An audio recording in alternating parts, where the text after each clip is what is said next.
Hello everybody, I'm Jude and this is Lammy, and together we are Little Lamb Tales. Welcome to this week's story time, and remember, if you like the story we tell you, you can always tweet about it or follow us on Facebook. This week our story is from a country called Japan, and it's a very old story, and it goes like this. A long time ago there were a lovely mouse family, and they lived in a lovely part of Japan, and they were very lucky because they had a lovely daughter. Oh, she was lovely, she was kind and beautiful, and Mr. and Mrs. Mouse wanted the best for her. One day they woke up and they said, "It's nearly time for our daughter to start thinking about getting married. We have got to find the best person in the world for her, only the best for our daughter." And they sat down to have a think. After a while, Mother Mouse said, "That's it. She will have to marry the sun because the sun lights up the whole of the world, so it must be the greatest person in it." "Quite right, Mrs. Mouse," said Mr. Mouse. "Let's go and see the sun." So off they went, and they called up to the sun in the sky, "Excuse me, Mr. Sun." And the sun looked down and said, "Oh, hello, Mr. and Mrs. Mouse. What can I do for you this fine and sunny morning?" And they said, "Well, really, it's something we'd like you to do for us, really. You see, we'd like you to marry our daughter because we have heard you are the greatest thing on earth."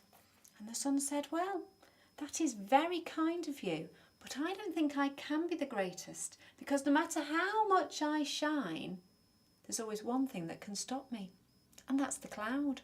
Maybe you should go and ask Mr. Cloud to marry your daughter. He must be far more important than I am." "Good idea," said Mr. and Mrs. Mouse, and off they went. And they called up in the sky to Mr. Cloud, "Mr. Cloud, Mr. Cloud, Mr. Sun sent us because he thinks you're the best thing in the world. We need to ask you a favour." "What is it, Mr. and Mrs. Mouse?" said Mr. Cloud. "We'd like you to marry our daughter because we have heard you are the best thing in the world." "Well, that's really kind of you," said Mr. Cloud, "but you see, I don't think I can be the best thing in the world because no matter how much I try, if I want to cover the whole sky, I can't because something called Mr. Wind comes along and blows me out of the way. I think Mr. Wind must be the greatest thing in the world. Why don't you go and ask him to marry your daughter?" "Good idea," said Mr. and Mrs. Mouse, and off they went. And they could feel that they were close to Mr. Wind because it was starting to move all the things around them, and the trees were blowing, and they called out into the air, "Mr. Wind! Mr. Wind, can we ask you something?" And Mr. Wind said, "Of course, Mr. and Mrs. Mouse. What can I do for you?" And they said, "We have heard you're the greatest thing in the world. Would you please marry our daughter?" And Mr. Wind stopped blowing. And he said, "Well, that's very kind of you, but I don't think I can be the greatest thing in the world. You see, there's one thing that no matter how much I try to blow down will not blow down, and that's a wall. Why don't you ask Mr. Wall if he will marry your daughter? He must be much greater than I am." "Good idea," said Mr. and Mrs. Mouse, and so off they went to speak to Mr. Wall. And when they arrived there was Mr. Wall, tall and strong, and he stood there, and they looked at him and they said, "Mr. Wall, could we ask a favour?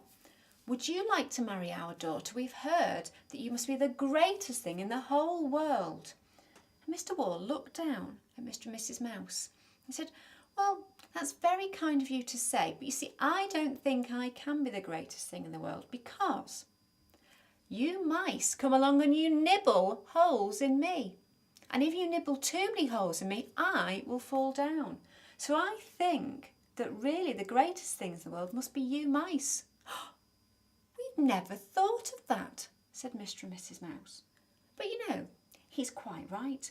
I think we should go home straight away and think about all the mice that we know and which one will be the best for our daughter." So off they went. Now when they got home, they spotted their daughter with Choo Mouse, who lived next door to them. And over they came, and the daughter said, "Mum, Dad, Choo Mouse and I have decided that we really like each other, and he's the loveliest, kindest mouse I know, and we'd like to get married. Would that be all right?" And Mr. and Mrs. Mouse looked at one another, and they looked at their daughter and Choo Choo Mouse. They said, we would be delighted because we know that mice are the greatest in the world. And if you've chosen Choo Choo, that's good enough for us. And so there was a wonderful mouse wedding, and Choo Choo and Mr. and Mrs. Mouse's daughter lived very happily for the rest of their lives. The end. Thanks very much for listening. I hope you enjoyed that traditional tale from Japan. Join us next week for another story. Bye!